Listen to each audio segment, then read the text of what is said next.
This is the scariest story about The Voice. There was 3 friends living in an apartment building in South Korea. There was Mia, Misong, and Young, and one night they decided to go to a nightclub. And when they all got done at the nightclub that night, they decided to get a taxi home. They then waved to a taxi that was passing by, it stopped, and then they got in. Mia sat in the front seat and Misong and Young sat in the back. The taxi driver was an old man and he started telling jokes. Mia was laughing at all the jokes, but Misong and Young didn't even smile. They were stone-faced with an extremely weird expression on their face. Mia then asked, "What's wrong? Why aren't you laughing?" But both of them said nothing and just stared straight ahead. Mia then told the taxi driver to pull over and he did. All 3 girls got out and began to walk away quickly. Mia then asked them again, "What's wrong?" And they both turned to her with their faces covered in fear. "We have to call the police," Young said. "Didn't you hear it?" said Misong. Coming from the trunk of the taxi, there was a woman's voice saying, "Help me, please, help me." I stole millions of dollars to redistribute them to Palestinian children in need, which earned me the death sentence. I am Hamza Ben Delaj, a young Algerian man passionate about computers and technology since my early years. In my 20s, I delved into the world of computer hacking. Throughout my life, my deep empathy for the less fortunate, especially Palestinians, led me to use my hacking skills for their cause. In 2017, I infiltrated 217 American banks, stealing over $4 billion. Without hesitation, I decided to dedicate the entire sum to charitable causes in Palestine. However, the authorities did not appreciate my actions, and I was quickly apprehended. The judge sentenced me to death for this crime. Nevertheless, it did not disturb me. I walked towards the execution site with a smile, aware that my gesture had turned me into a real-life Robin Hood. I had succeeded in saving thousands of people. Soon, I became a sensation on social media, acclaimed by millions for my act. I fathered 94 children by inseminating my patients without their knowledge with my own sperm. My name is Donald Klein, and in the 1980s, I was one of the most well-known doctors in the field of infertility in the United States. Couples facing difficulties in having children would come to me for consultation, unaware of my true actions. While I was supposed to use donor sperm, I actually used my own. I continued this for over 30 years, until in 2014, one of my secret daughters, Jacoba Ballard, decided to take a DNA test to identify her biological father. That's when she discovered DNA compatibility with 8 people, her other siblings. Suspicion arose from there. She contacted her brothers and sisters until authorities found out that I had a total of 94 children. If I did all this, it was solely for my ideology of populating the earth. In 2016, I was sentenced to only 1 year in prison and a $500 fine. Currently, I am free, living a normal life without problems, and I am 80 years old. This is what would happen if all humans fell asleep for 1 year, part 2. Up first, after about 2 weeks, it wouldn't be good at all. All food in everybody's houses would begin to go bad. All the freezers and refrigerators would shut down, which would result in spoiled, wasted, and rotting food. Next up, after 15 days, all domestic pets like cats and dogs would begin to struggle extremely badly. They would begin to starve and roam the streets, which would then result in them eating each other for food because they're so hungry. After 20 days, all farmland would be destroyed. This is because all the crops would be eaten by wild animals, since there is no humans around to stop them or keep them out. Next up, after about 35 days, all cities would begin to be covered by plants. They would be growing underground on the streets, sidewalks, and buildings, virtually anywhere. This would then result in insects being in places they should never have been, like our houses and apartments, which just wouldn't be good at all. Just imagine waking up after a year of sleeping and seeing everything you loved and owned completely covered by insects and plants. This man lived with his dead roommate for 4 years. Kevin Olson was living with his long-term roommate Darren Pertle. When Kevin's family hadn't heard from him in a while, they started to get concerned. Darren was constantly making excuses to Kevin's family as to why he hadn't been in touch. Records were showing, though, that Kevin's retirement fund was being accessed. Eventually, a missing persons investigation got underway and the police showed up at Kevin's house. Darren was questioned and again came up with excuses as to why Kevin wasn't there.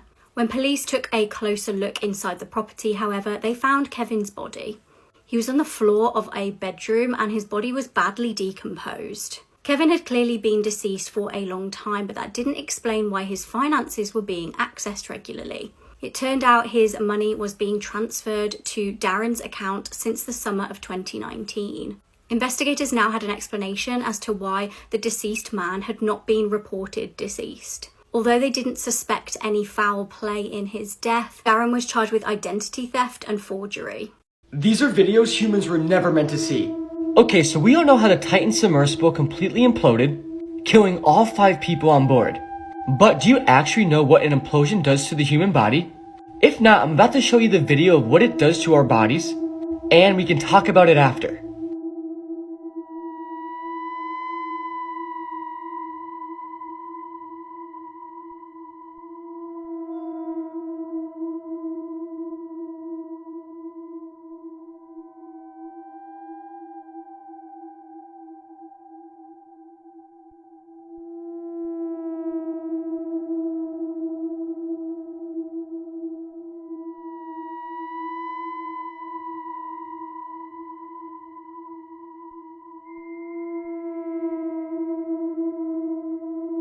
So yeah, isn't this absolutely crazy? You're literally dead before your brain can even process it. 1 minute you're sitting there and the next there is nothing. This doesn't look pleasant, but it's definitely way better than drowning in the middle of the ocean. I have completely disfigured myself to escape authorities after committing a horrible crime. I am Tatsuya Ichihashi and became the most wanted criminal in Japan in 2007. It was that year that I first saw Lindsay Hawker, a 22-year-old British teacher. After that, I observed her for months, already knowing where she lived and worked. It was only in March 2007, at a train station, that I spoke to her, pretending to be one of her students and asking for private lessons. She refused, and I began following her home. She was scared, so she agreed, and we arranged to meet the next day. When the lesson time was over, I told her I had forgotten my wallet at home and asked her to accompany me. She agreed. I managed to get her into my apartment, where I tied her up, beat her, abused her, and killed her. I then went on the run after the police came to my home, and a manhunt was launched against me. I evaded capture until 2009, using plastic surgery to escape justice.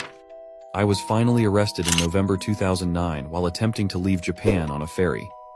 In 2011, I was convicted of the murder of Lindsay Hawker and sentenced to life imprisonment. Did this man stage a suicide to get away with murder? To the outside world, 39-year-old Christopher Colbert and his wife Tamara were getting ready for a normal Christmas in Pennsylvania. However, all that changed on Christmas Eve 2022 at around 4 p.m. Christopher's dad was living in Florida and had a disturbing telephone conversation with Christopher. Christopher was appearing irrational and emotional and told his dad that his wife had killed herself. Hearing this news, Christopher's dad called police. When police turned up, Christopher was in his car with a gun near him, smelling of alcohol and with blood on his head. Police found a blood-stained letter lying in the property as well as Tamara's body. The letter apparently read, "There is no one I love more than Tamara. She was my world and I ruined it. I'm so impossibly sorry. Understand that I didn't kill her. She and I had a fight. We were not doing well. We both had tendencies to be angry when things went poorly. Writing any of this is silly since we're dead and I'm going to be seen as the cause." Police believed that the pair had had an argument and then Christopher threatened his wife with a knife. He then allegedly shot her in the head. He's been charged with criminal homicide, aggravated assault, strangulation and tampering with evidence, and he's been denied bond. This horrific murder in Newport, Wales stunned the local community. 26-year-old Lewis Bush was living in Moorland Park in Newport. His mum was 44-year-old Kelly Pitt. At around 11:30 on the 12th of May, Kelly's daughter's partner Kieran went round to her home. He noticed the door was unlocked, which was very unusual. He started to get concerned, and that was when he walked into the flat and saw a bloodbath. There he found Kelly's body black and blue. A post-mortem was undertaken and she was found to have severe blunt force trauma to the head and neck. She had internal bleeding and 41 rib fractures. It was deemed that she would have suffered considerably before passing away. Now, she was actually wearing pyjama bottoms which had blood on them, which was tested. The blood matched her son, Lewis. When questioned and initially told about his mum's murder, he appeared shocked. He stated, "Murder, murder, you must be joking. What? My mum is dead, serious." It transpired that on the 10th of May, Kelly had called her daughter Jordan. In the background, Lewis could be heard verbally assaulting his mum. Kelly asked her daughter to ring the police, but Jordan assumed they would just sort things out. The next day, Jordan sent messages to her mum asking if she was okay, but never received a response. Understandably concerned, Jordan then tried to call her, but Lewis answered. He told his sister that their mum was in no fit state to speak because she was unwell in bed. CCTV footage captured him the following day buying lager, and shortly after she was found dead in her home. Lewis would eventually admit to the murder. Shockingly, he was actually already on bail for assaulting his mum in February and was banned from contacting her. She had repeatedly told police that he kept turning up to hound her and behave aggressively towards her. He had previous convictions, including battery against his mother and sister. He's been given just 16 years before he's able to be considered for parole. His sister Jordan said that she has to live with the guilt every day of not phoning the police. Addressing her brother in court, she said, "Our mother will never get to see her granddaughter grow up because of what you did. I am now alone without a mum or brother because you are no brother of mine." I guarantee this is one of the most shocking and disturbing true crime cases you've heard all year. Katie Fusco was adopted from an early age. She was brought up in Dutchess County in New York and was a bright girl. By age 18, though, she had become really curious about her biological family and wanted to know who they were. Now, using social media, this was actually easier than she expected. She was able to trace her birth parents. They were Alyssa and Stephen Pladdle. Now, Katie had no idea that Stephen had actually groomed Alyssa when she was 15 and got her pregnant. They had a baby, and this baby was Katie. From birth, she was actually named Denise. And when she was a baby, Stephen was abusive to her. He would pinch her frequently and almost drown her. Alyssa actually knew about this and shockingly did stay with him and even marry him. Katie, who was called Denise at the time, was put up for adoption. Now, not knowing any of this information, Katie decided to properly reunite with her biological parents and actually move in with them and their daughters. Alyssa and Stephen's relationship was already strained by this point, and they began sleeping in separate beds. Shockingly, Stephen started sleeping on Katie's bedroom floor, and the biological father and daughter then started a sexual relationship. Alyssa moved out, and Stephen forced his daughters to refer to Katie as their stepmom instead of their sister. In July 2017, they got legally married. Now, they didn't disclose the fact that they were actually biologically father and daughter, so it went ahead, and bizarrely their relatives all attended too. As if this couldn't get any more shocking, they then had a baby together. It would be 4 months until they were arrested due to incest after Alyssa reported them to police. But that was far from the end of this tragic case. Stephen's mum took care of the infant child and the pair were released on bail. Katie then decided to move back in with her adoptive parents. She knew she needed to end the romantic relationship she had with her biological dad. Now, it was April 2018 at this point, and Katie gave Stephen a ring to put an end to things. Stephen was furious about this, and the events that would unfold are absolutely hideous. On the 11th of April, he drove to his mum's house where she was looking after his and Katie's 7-month-old boy, and he suffocated their child to death. He then drove to Wingdale in New York to Katie's house where she was living with her adoptive parents. He watched Katie and her adoptive dad, Anthony, get into their car and drive to New Milford. As the pair was stationary at a stop sign, Stephen shot them both before unaliving himself. Bill Cosby is one of the worst sexual predators in American history. This case is long and extremely disturbing, so viewer discretion is advised. Bill Cosby was born in 1937 in Philadelphia, Pennsylvania. And through his work and his career, he would become one of the most influential actors in American history. Bill's career started in doing stand-up comedy. He toured the nation, played shows all over, and appeared on various late-night TV shows performing his stand-up. He appeared in a lot of movies and TV shows, but his biggest thing that he was ever involved with was The Cosby Show, where he played your average, caring, all-American dad. He even gained a reputation and a nickname of America's Dad because so many people believed that he was this father figure that should be looked up to and respected. But behind the scenes, he was engaging in some of the most deplorable behavior I've ever read about. So the earliest allegation against Bill Cosby was actually made way back in 1965, when a woman named Christina Rulli came forward and said that he had drugged and assaulted her at a party. But nothing ever came about after that allegation. In the early 1980s, another woman came forward named Joan Tarshis and claimed that she had been assaulted by Bill Cosby. Then, in 1996, a Playboy Playmate came forward and said she had been assaulted by Bill Cosby. And again, in the 1990s, Wendy Williams, who now has her own TV show, she was a radio host, she referred to some allegations against Bill Cosby, and apparently in the middle of the night after she had done this segment on her show talking about the allegations, Cosby personally called Wendy Williams his boss and demanded that she be fired. I mean, this case is so deep though, it's crazy how many allegations were made against this guy and no one ever did anything. For example, in 2000, a woman came forward and said that while at Bill Cosby's Manhattan townhouse, he had exposed himself and attempted to grope her. Cosby said this didn't happen and they brought the case to the Manhattan District Attorney's Office and they declined to prosecute. Then in 2004, a Temple University employee came forward and said that Bill Cosby had drugged and assaulted her. But the Pennsylvania District Attorney's Office said that there would be no charges brought against Bill Cosby because of a lack of evidence. I mean, I could sit here all day and go through all the different times people tried to expose Bill Cosby over the years, but this would be like a 20-minute long TikTok. But then Hannibal Buress enters the picture. So you might know Hannibal from the Eric Andre show or his stand-up. Personally, I think Hannibal's one of the funniest people on the planet. But at a show in October of 2014 in Philadelphia, Hannibal Buress made a Bill Cosby joke. He had been telling this joke for months, 6 months actually, before the night of this show in Philadelphia. And in the show, he joked about Bill Cosby's rape allegations. He even encouraged the audience to go home and Google Bill Cosby rape and see what pops up.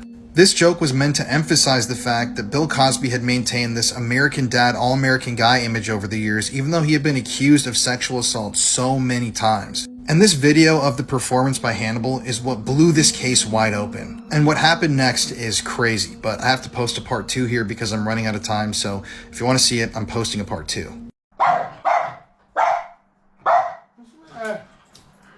What? Nothing there, mate. Nothing there. What? There's nothing there. Part 2 of the Lola James case. Trigger warning, her injuries are listed and they're quite hard to listen to. Just after Kyle Bevan's mother called 999, they also received a call from Sinead. She's fallen down the stairs, she has.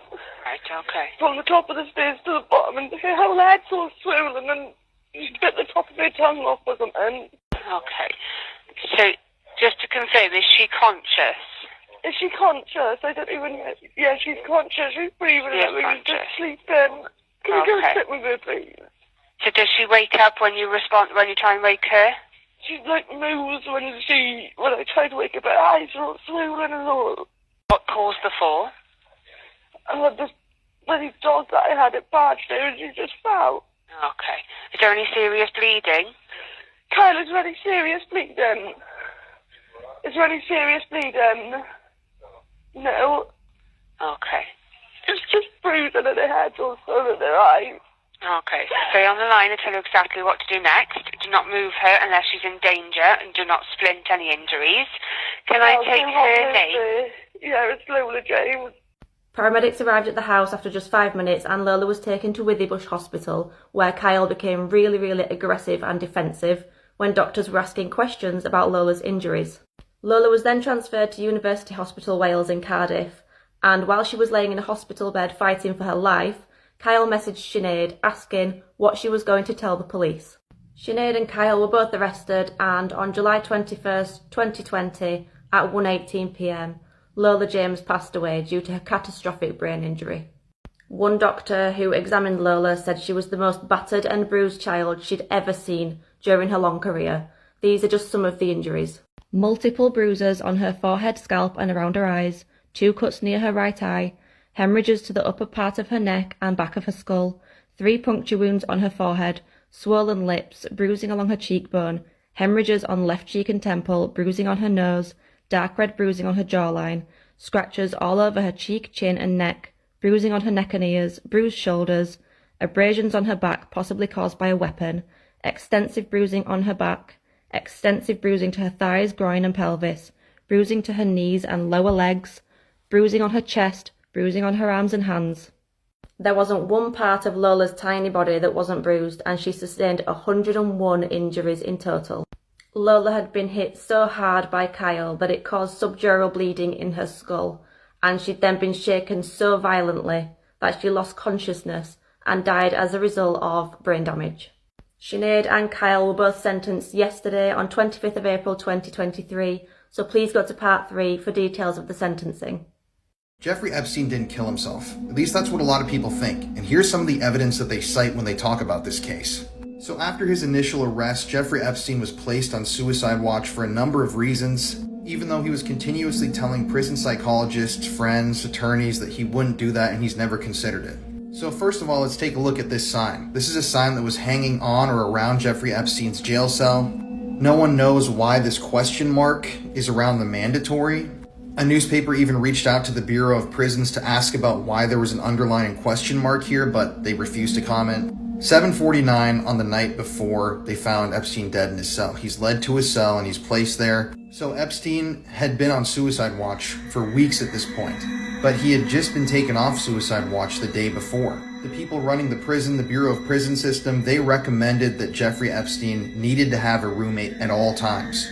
Even if he had been taken off of the list, he was still on the list, if you know what I mean. Well, for some reason, that night his roommate was not assigned to him. They were removed from the cell, and that left Jeffrey Epstein completely alone in his jail cell. Now, remember this sign that said that they have to search his cell and look at Jeffrey Epstein every 30 minutes? Well, that did not happen. Well, it turns out that the two security guards that were supposed to check on him every 30 minutes, Michael Thomas and Tova Noel, did not check on him for over 8 hours.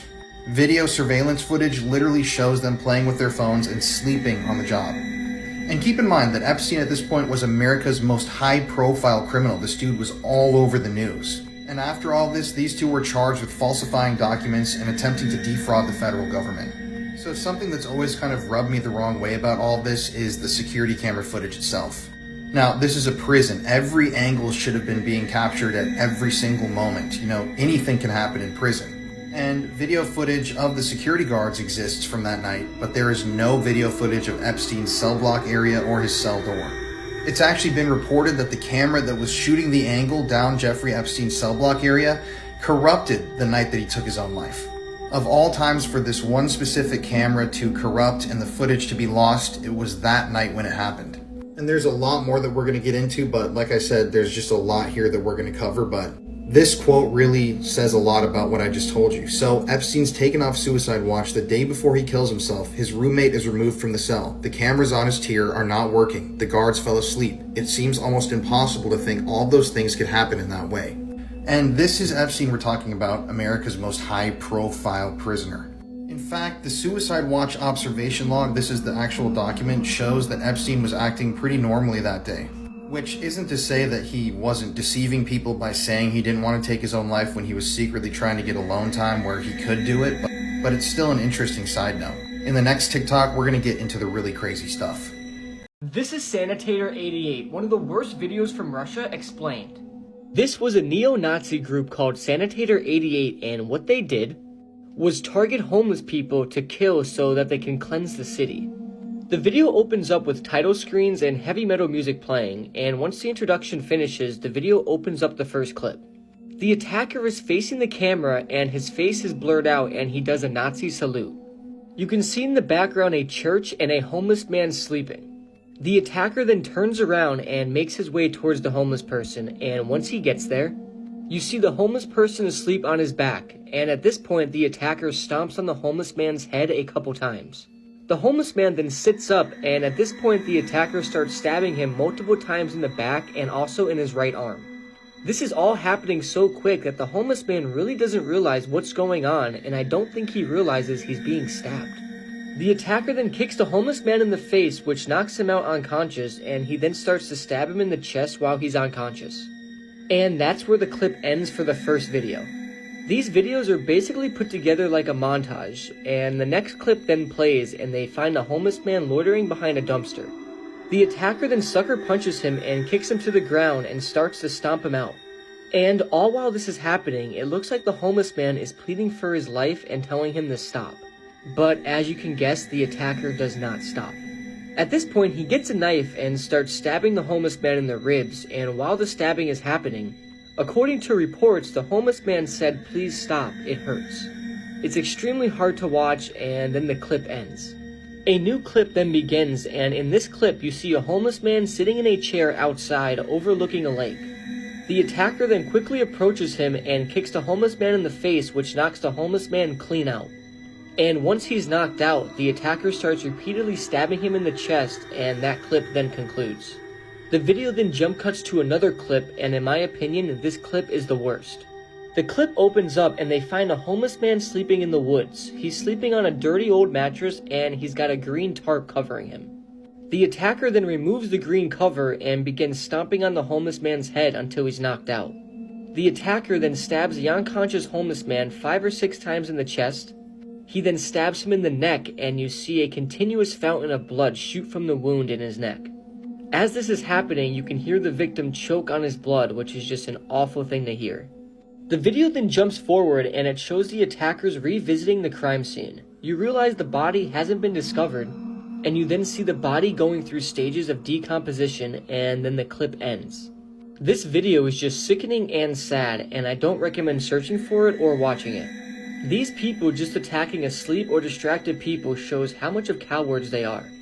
They chose defenseless homeless people as their targets, and it's just honestly messed up. Watching the video will actually make you angry due to the attackers continuously attacking homeless people who are no threat to them and are just minding their business. It's not right, and it's definitely hard to watch. Whatever you do, don't go searching for it.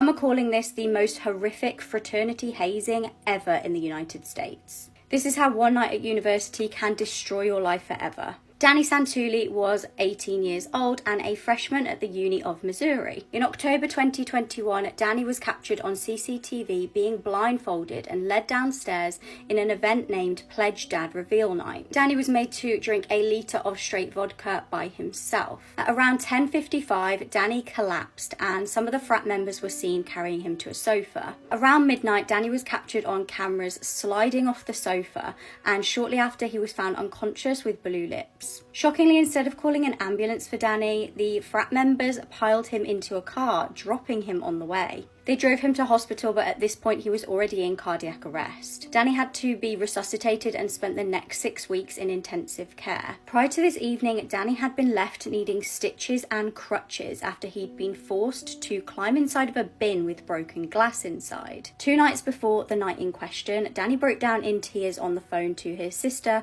and told her about how stressed he felt about it all. His family had begged him to quit the pledge, but he didn't want to be ridiculed. This is Danny now. He will need full-time care for the rest of his life. He's now severely brain damaged, is blind, and cannot walk or talk. 2 former students are set to go to trial over this case.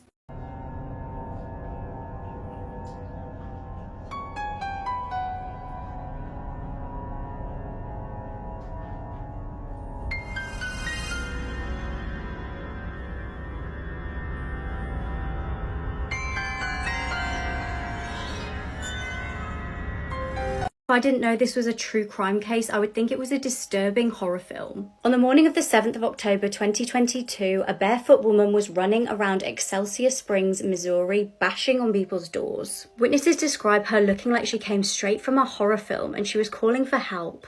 She'd been beaten, held captive, and SA'd for weeks.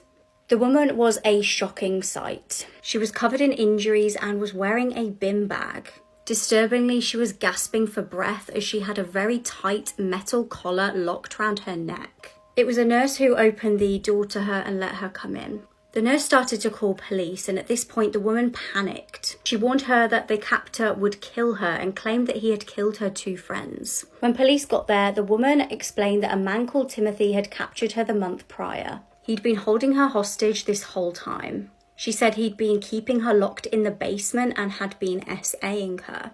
Disturbingly, she told police that he actually had a young son who lived at the house with him. When Timothy had taken his young son to school the one day, she used it as her opportunity to escape. Police made their way to the home of 39-year-old Timothy Haslett Jr. and found the property did in fact have a basement like the woman described. Timothy was arrested and is facing 9 charges, including first-degree kidnapping. He's being held on a $3 million bond and faces 5 life sentences. Before his arrest, police were actually called to his address 3 times. Twice they were asked to do welfare checks, and this was from an employer and also family members. Police have searched his home with cadaver dogs and they haven't yet released what they know.